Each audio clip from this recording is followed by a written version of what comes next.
Yo, what's going on? Another day, another BTS vlog. Just arrived to my first shoot out of 5 shoots for this week. It's Monday right now. Like I said, I just arrived, got the FX6 ready to go. Yeah, it's gonna be a pretty fast shoot. It should be like 3 hours tops. I'm shooting a quick interview of this clothing shop. Producer hit me up based out of Los Angeles. He found me on Instagram. He said, yo, I see you do a lot of interviews. I'm looking for someone to cover for me for this brand, a repeat client of mine. Do you mind filming it for me since I can't do it? And I said, let's do it. Let's make it happen. Figured out the numbers, crunched it down, and it worked out. So now I am here. By the way, it's important to like post on social media, man, whether if it's YouTube, Facebook, LinkedIn, Instagram. I personally go balls deep on Instagram. I don't post as much like on Facebook. It's more personal page for me. I don't really post on LinkedIn, which I should. I want to. So it's something I want to change in 2025. And then other than that, I'm filming BTS content like this on YouTube. So I get a lot of my work on Instagram. Then from there, once I do a great job, I then somehow they become like either repeat clients or they just hire me or recontract me again for multiple shoots and whatnot. So it's important to like post your work on social media or on something, like, because if you're a great filmmaker and no one knows who you are, then best of luck. Anyways, I am going to step out and unload and gonna go introduce myself to the people out here, and we'll catch you guys in a bit. As you see here, I am arriving to the shop and introducing myself and pretty much setting up for the interview immediately. So once we figured out how to tackle the interview, I then started setting up. As you see, always using the FX6 and the a7S3 as my primary video cameras. Again, the place is pretty small. So instead of going with the 55mm on the A cam like I usually do for my interviews, I use my new Sigma 24-70. I started, once I plugged in the Amaran 300C, I noticed that it kept shutting off on me like every few seconds. Like at first it was good. And then like, I think like after 10 minutes, it like shuts off on me. I'm like, that's weird. Thought it was the outlet, plugged it into a different outlet, and it kept just shutting off on me. And I'm like, bro, what the heck is going on, man? This is a brand new light. Well, it's supposed to be a brand new light, but damn. All right, this is annoying. My Amaran 300 that I just purchased, brand new, just opened it this morning. It keeps shutting off on me, and so it's shut off on me like a few times already, and I don't want to deal with it until later. So I am just going to, I still have my buddy's 300D, so I'm just going to use that light since this one's just tripping on me and I don't want it to fail on me during actual production. So good thing I brought this, good thing I brought it. So yeah, wish me luck. My friend Alex started making t-shirts and selling them out of the back of his truck to kind of offset the price of surfboards we were making. And that's how we got started, was selling t-shirts to make surfboards for our friends and keep more people surfing. I love it. When did you begin doing this? I started in 2017, and I've been lucky enough to be doing it until now, 2024, almost 25. Amazing.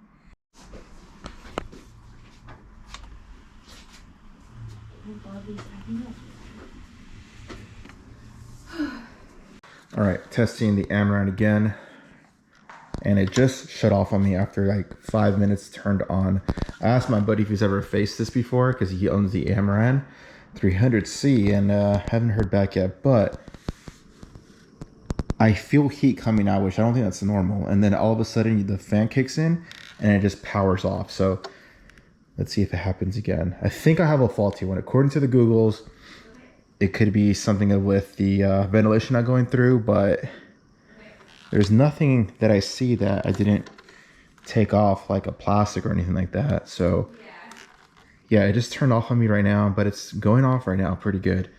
But I could feel a lot of heat coming out from here. So I think I'm just gonna return this. I think I may have a faulty light. So yeah, man, that's a bummer. All right, so just did a full return and had to repurchase it. I couldn't even do a freaking exchange, which was annoying. So we are good to go. Bad thing is I'm not gonna get it till Wednesday, which tomorrow on Tuesday, I'm leaving out of town for my shoot on Wednesday. So I'm not going to get it on time, but luckily I just hit up my boy about his 300D that he let me use for from the last vlog. I was going to return it today, and I just hit him up and text him like, hey, can I use your light for the rest of the week? I got you on a beer, coffee, whatever.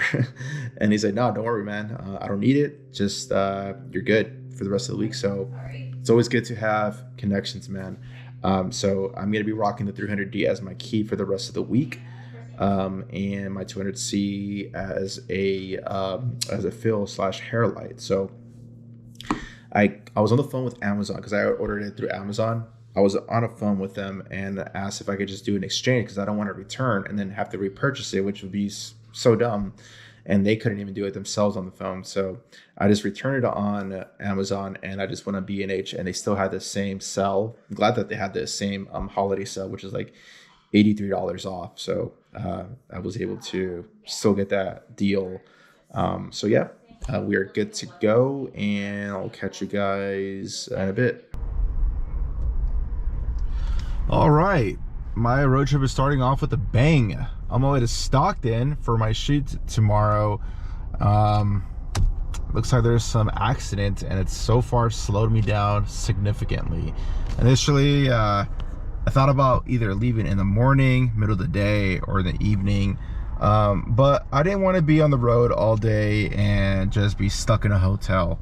And I didn't want to deal with like traffic, especially going through LA, dude. I'm telling you, like, if you're not from Southern Cal, going through LA freaking sucks, man, because it's always congested no matter what time of day. But it is a little bit better in the evening, like around past 7:30, 8 p.m. But anyways, throughout the middle of the day or even in the early evening, my drive would have been 7.5 hours plus. So I decided to just hang out, get some work done. I got some editing done today, and just enjoy my day with my wife and my cat.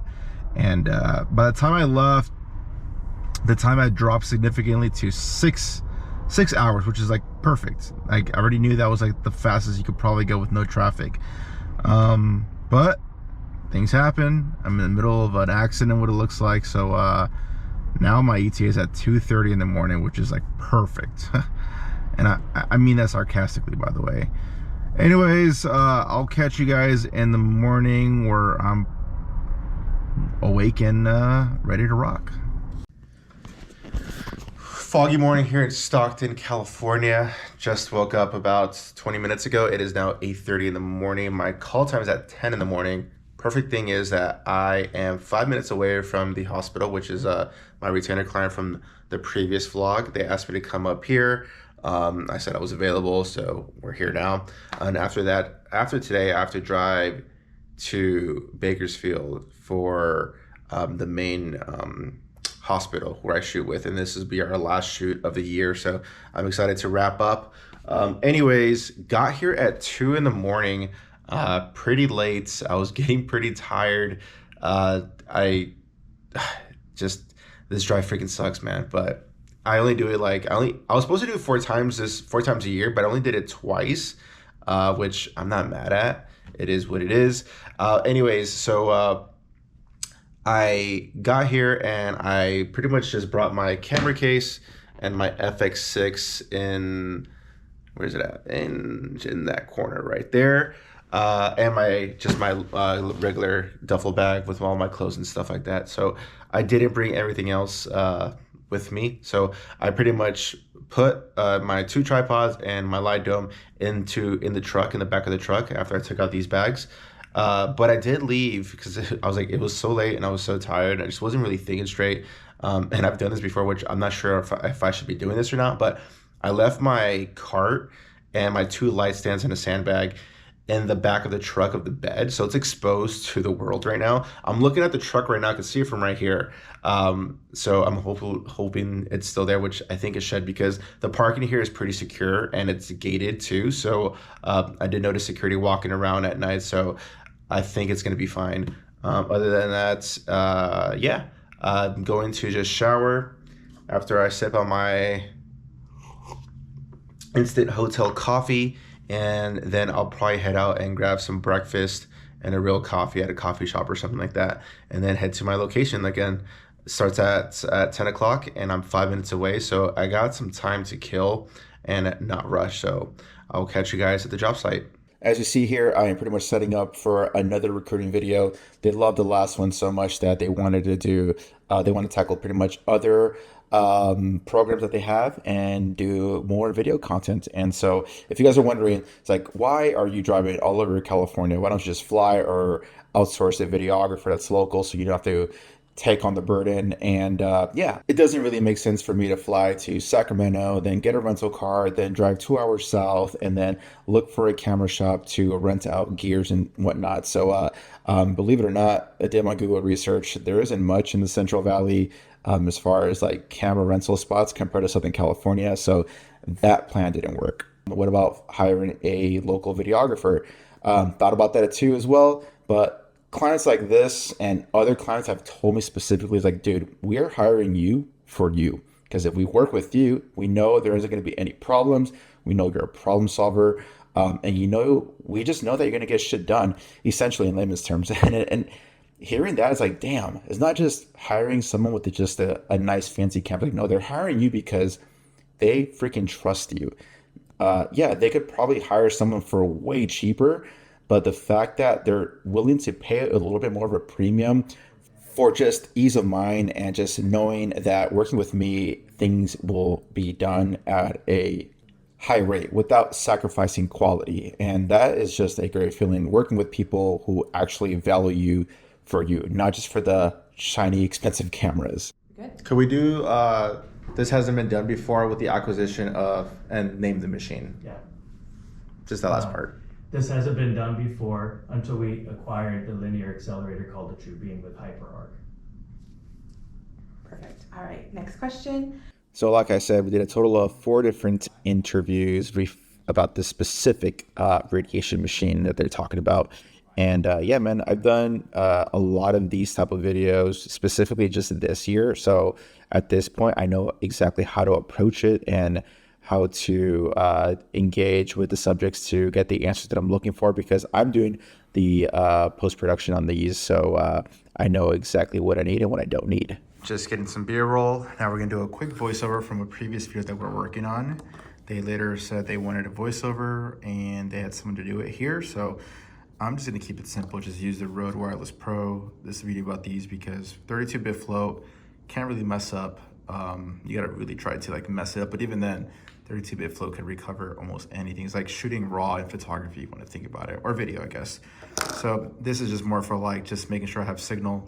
Not really gauging it with any headphones or anything, clearly. I could always put it on the camera, but I don't want to shoot video because it's not necessary. It's just for a voiceover. So things are going pretty fast. A lot of adjustments throughout this production. And action. There is nothing more exciting than meeting your newborn for the first time. We look forward to being part of this very special occasion. Even though we deliver over 3,000 babies a year, we treat each delivery as a unique, personal experience that it is. After that, I pretty much wrapped up and drove straight from Stockton to Bakersfield, which is about a 4-hour trek, which pretty brutal, but whatever, man. It is what it is. Checked into my hotel, got some good dinner, and then got some good sleep, and then woke up really early for this specific interview for an 8 o'clock call time. So this one is pretty interesting because I'm pretty much treating this specific project like a documentary in a way, because I'm essentially following this specific patient who came from Southeast Asia to do all these numerous operations on her. She unfortunately got burned back in her hometown, and it kind of like pretty much messed her up in a bit. So the hospital is pretty much covering her operations and whatnot. So it's going to be a long form video. So again, I'm pretty much going to treat this like a doc. All right, first shoot of the day complete.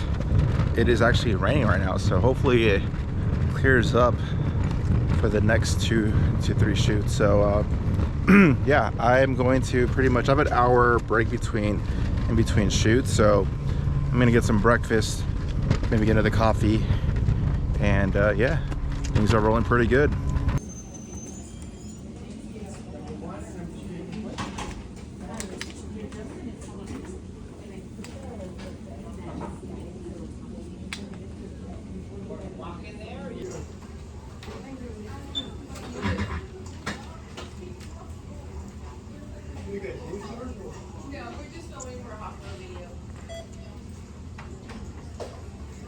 excited about just the fact that we need hospital beds here. I mean, I think as soon as it's open, it's probably going to be full, you know, so that's exciting. They pour the waterfall in the clean. Obviously, if I was to wash your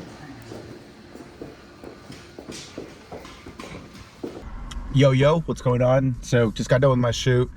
Found a spot to kind of just hang out and chill until the sun goes down, which will be in about an hour or so. So in about 90 minutes, I'm gonna head to the actual fair and shoot this, which will be super simple. Just a7S III 24-70 and the RS3 gimbal, and that's gonna be it. So I'm gonna be there for like 30 minutes, if that, and then just bounce because I'm freaking exhausted. I just want to be home and eat good quality food, not fast food. I usually try to eat clean, a little bit healthier stuff, but this part of town that I'm in is pretty sus. So I'm surrounded by like the McDonald's, the Taco Bells, the Burger King, so just shitty food. So I have to just settle on one of these establishments. But anyways, I'm currently active on like on Threads, and Threads has been pretty fun for me. I've been communicating with a lot of creators, a lot of videographers, all that good stuff. But right now, the hot topic is Honeybook. If you guys don't know what Honeybook is, they are a CRM, client relation management software for creatives, for business people, entrepreneurs. They're really, I don't want to say they're super niche into the wedding space, but I got into it back when I was doing wedding films, wedding YouTubers and stuff. When I would get tips and whatnot, they would promote Honeybook, and that's pretty much how I got into the Honeybook game. I've been with them for the last 4 years, I want to say, close to 5 years, and it's been great overall. Nothing really bad to say about them. A little confusing, but just like, I think it's just me not trying to go super deep dive into learning the software and automations and all that good stuff. They've rolled out a lot of AI features, which I personally don't really care for, but I understand why they're doing it, because AI is the new wave right now, so they want to keep up with the times, which I understand. And so they recently just increased their prices. So I got an email from them earlier this week, kind of skimmed through it on my phone, didn't really think too much of it since I was like working and whatnot. And in my mind, I'm thinking, all right, it's December. It's that time of the year where all the softwares and plans and subscriptions usually just go up, what, 10, 15%, if that. And it's like, whatever. They didn't think too much of it until my buddy texts me and he says, yo, did you see these Honeybook email? I'm like, yeah, they jumped their prices. Who cares? Whatever. And he's like, bro, they went up like 51%. I'm like, wait, what? And so I actually do a deep dive into the email and I see the prices and I'm like, whoa, this is a lot of freaking money. And so everybody on Threads is like burning down Honeybook by just crapping on them and just complaining about the price jump, which I get what they're saying. At the same time, a lot of people, and I wouldn't be surprised if they're like Team Honeybook, like literally on the team, trying to like speak up for them by saying, well, you guys should increase your rates as well if you're a business, which, yeah, true, we are supposed to do that. I have increased my rates and I encourage you guys to increase your rates every year. But we're not talking 51%. We're talking about, I don't know, like 5, 10, 15, 20 max, if that. Sometimes you get away with a little bit more. But 51% jump increase is kind of freaking crazy. It's a little unheard of. And it's making a lot of people jump ship from Honeybook and go to other software such as Dubsado, Studio Ninja, and there's many other CRM softwares that are out there. And so now I've kind of wanted to leave Honeybook for the last 6 months because I don't feel like I'm maximizing their potential. And so I just want something a little bit more simple and just super easy where I can send my proposals, send my contracts, invoices, that's integrated with QuickBooks, and just have everything in a uniform area. And so again, people are killing Honeybook, which is kind of crazy. I've definitely chimed in and put in my 2 cents. Like, I'm like, yeah, we're supposed to increase our rates, but bro, 51% is freaking insane though, man. I've never even heard of that.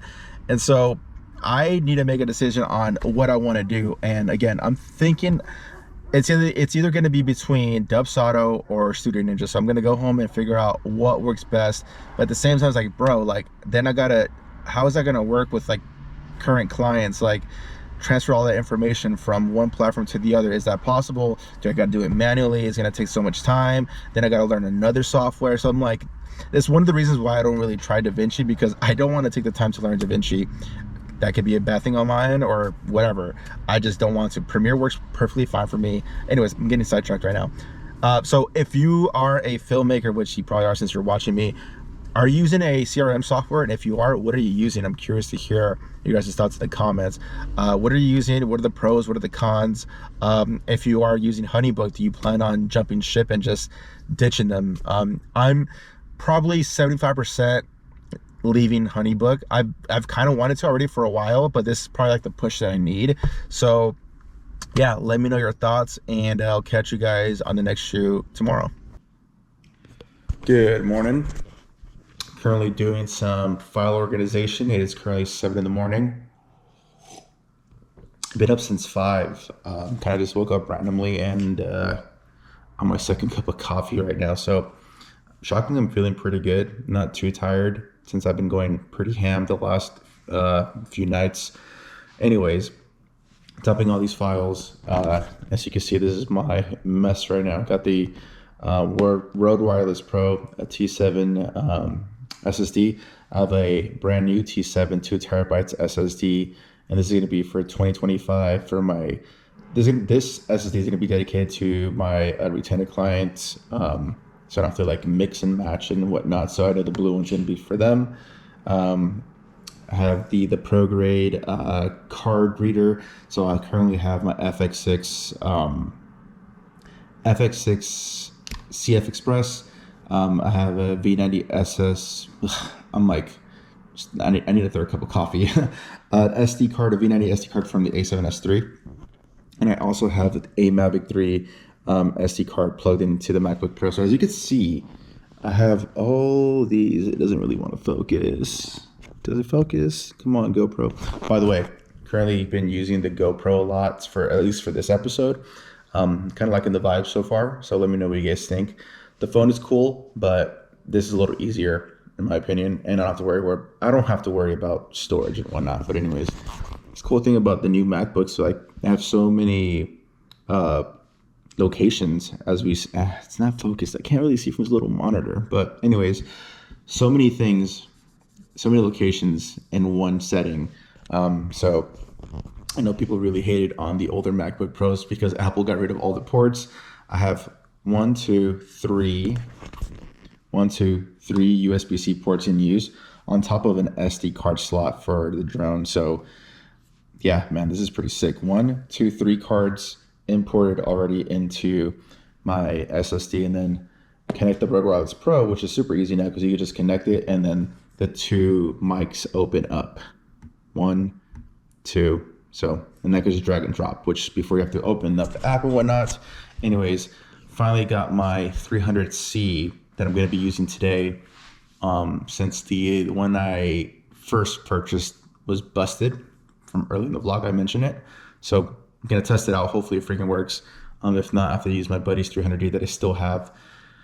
And yeah, I'll see you guys at the shoot and talk a little bit more about it. So for this shoot, I'm actually redoing a brand video for this client of mine, who is a financial advisor for Morgan Stanley here in the San Diego area.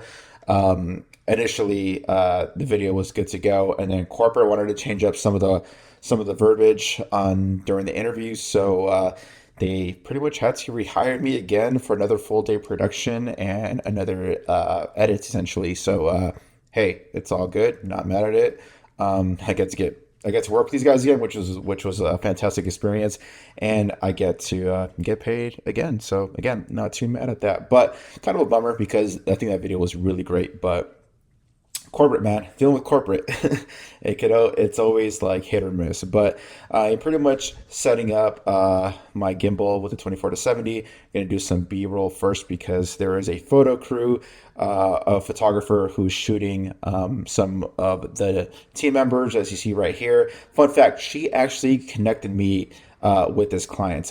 Initially, they did some team photos, and after their photo shoot, he asked her if she knows anybody who does video because he wants to do some video content.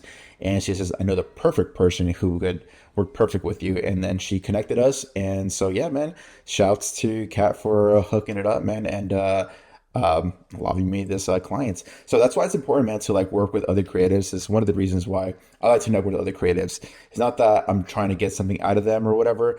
It just feels good to have some sort of community of colleagues, because again, you're kind of like a lone wolf when you're working on this field of work. So it's cool to have that connection with fellow creatives, like whether it's just like online homies like David Moorfield and all those iPhone YouTubers I like to call, or even local creatives that I still connect with and whatnot. So, and again, it's always great to have those connections because you never know if you may need them or if they may need you. And so, yeah, as you see right here, I'm pretty much done with B-roll and I'm setting up for the actual interview. And this interview process went a lot smoother compared to the first time. I feel like the first time go around, we weren't as prepared as we should have been. I try to prepare them as much as I can, but at the end of the day, they got to do their homework as well. But for this time, they actually learned their lesson from the last time. So things went a lot faster and a lot smoother. Just got back from lunch right now, and we did one piece of content, which is the standard talking head, talking straight into the camera. We use this camera, and getting ready to do the actual interview for his actual brand video. This is what it's looking like. I'm on the A7S with the 85G Master, FX6 with the Sony 55. Kind of looking like right now, and I'll adjust to it once he sits, and using the 200X as a fill and the 300C as a key. Okay, my main thing is now, so I returned the last light because it was busted, but now this light turns on and it works well, but the fan's kicking, which I don't mind, it's pretty normal, but it makes this little dinky sound the entire time. See if you could hear it. And that noise annoys me. So I messaged my buddy if his light does that. I've used this light before and I don't remember. I would remember that. Yo, what's going on? Just got to my shoot location, which is, fun fact, the last shoot of the year for me. The last shoot of 2024. So I'm excited to wrap things up and kind of chill out for the rest of the year. So it's January 14th, I believe. January 14th or 15th. Yeah, the 14th. So I'll have about 16 days or so till the end of the year to just kind of catch up on some editing of current projects that I'm working with and kind of just hang out with the family. I have a snowboarding trip next week, so with some friends, other creative friends, which I'm pretty excited to do that. I did that last year, super fun. Anyways, I'm shooting it's like a ballet dance. I've worked with these guys for the last 2 years, I want to say. So I've done this is probably like my 4th dance with these guys. So they keep contracting me to cover their dance events and whatnot. So rocking the FX6 with the 24-105 f4. If you guys are wondering why f4 in a low light indoor situation, f4 works pretty fine, especially with dual native ISO. I am not worried when it comes to low light performance. Plus the stage has a lot of lights, so therefore I'll probably show a little bit of examples. I'm going to try to blur out the kids because they're kids and I don't want to put them out on the internet and whatnot. But there's a lot of light in the actual stage, so therefore that helps me out, and I'll just probably stick to the base ISO. I am filming an a7siii tone, and I will also be shooting in the lowest bit rate when it comes to these cameras. So I'm shooting in like 420 8-bit. I'm still shooting in 4K. I always shoot 4K no matter what, even though I'm working on a 1080 timeline, but I like to have that flexibility in post in case I need it. And then I'm also going to use the a7S III for a second angle. That will be on a monopod. I'm just going to be floating around, and that'll be on, I will have the 85G Master lens on that. That's what I used last time, and it performed really great. So yeah, gonna be pretty simple, and excited to finally close out this week, because this week was pretty long and very busy, which I am fortunate and I'm happy. This doesn't happen every week. I probably have these crazy weeks probably like, I'd say 10 to 12 times throughout the year, but for the most part I'm averaging like 1, maybe 2 shoots a week max. So I'm pretty happy about this year's performance. I was able to work less and double my income from last year, which is amazing. A lot of it has to do with me locking down a couple of retainers that were able to pretty much keep me afloat for the most part, and then one-off projects here and there, a lot of repeat clients as well. So I'm excited to accomplish 2024 with a bang. But I'll catch you guys on the next one, and yeah, man, hopefully you guys had a great 2024. If you guys have any questions, feel free to drop them in the comments, and let me know what your goals are for 2025. Let me know what you accomplished in 2024, and let me know what you plan on doing in 2025. So yeah, I'll catch you guys later. Peace.